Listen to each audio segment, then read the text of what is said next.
I'm going to read you something today from Johnny Got His Gun by Dalton Trumbo.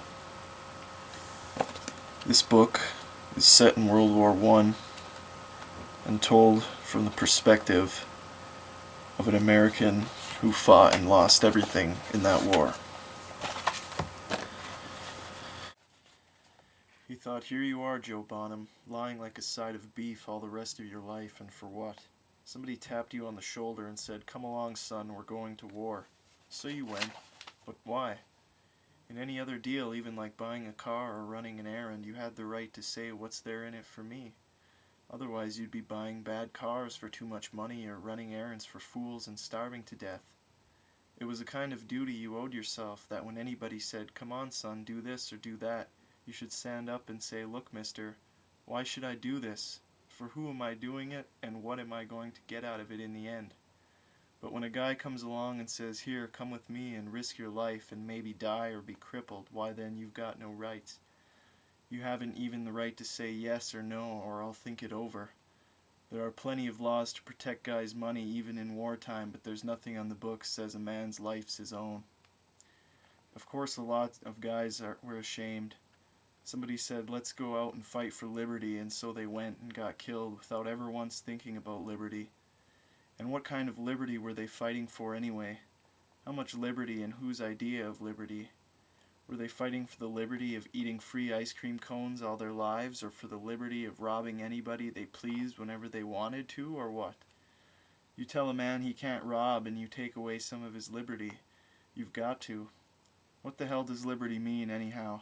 It's just a word like house or table or any other word, only it's a special kind of word. A guy says house and he can point to a house to prove it, but a guy says, come on, let's fight for liberty, and he can't show you liberty. He can't prove the thing he's talking about, so how in the hell can he be telling you to fight for it? No sir, anybody who went out and got into the front line trenches to fight for liberty was a goddamn fool, and the guy who got him there was a liar. Next time anybody came gabbling to him about liberty, what did he mean next time? There wasn't going to be any next time for him. But the hell with that. If there could be a next time and somebody said, let's fight for liberty, he would say, mister, my life is important. I'm not a fool, and when I swap my life for liberty, I've got to know in advance what liberty is and whose idea of liberty we're talking about and just how much of that liberty we're going to have. And what's more, mister, are you as interested in this liberty as you want me to be? And maybe too much liberty will be as bad as too little liberty, and I think that you're a goddamn four-flusher talking through your hat, and I've already decided that I like the liberty I've got right here, the liberty to walk and see and hear and talk and eat and sleep with my girl. I think I like that liberty better than fighting for a lot of things we won't get and ending up without any liberty at all. Ending up dead and rotting before my life has even begun good, or ending up like a side of beef. Thank you, mister. You fight for liberty. Me, I don't care for some. Hell's Fire guys had always been fighting for liberty. America fought a war for liberty in 1776. Lots of guys died. And in the end, does America have any more liberty than Canada or Australia, who didn't fight at all? Maybe so, I'm not arguing, I'm just asking.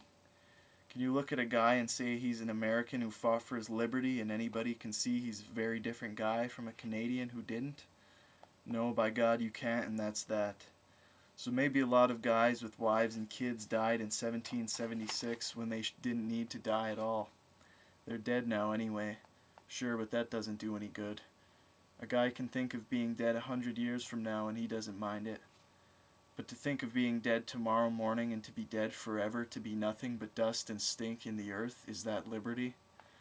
They were always fighting for something, the bastards. And if anyone dared say the hell with fighting, it's all the same, each war is like the other and nobody gets any good out of it, why they hollered coward.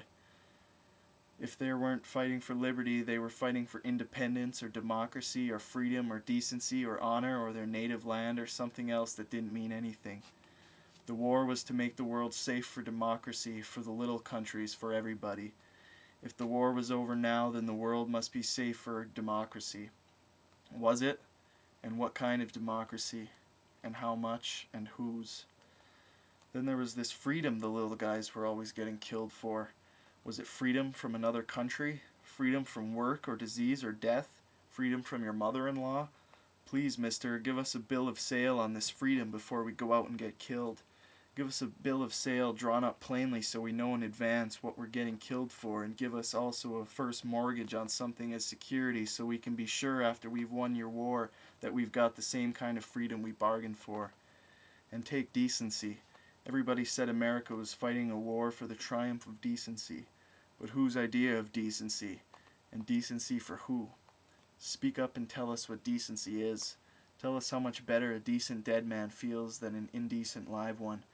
Make a comparison there in facts like houses and tables. Make it in words we can understand. And don't talk about honor.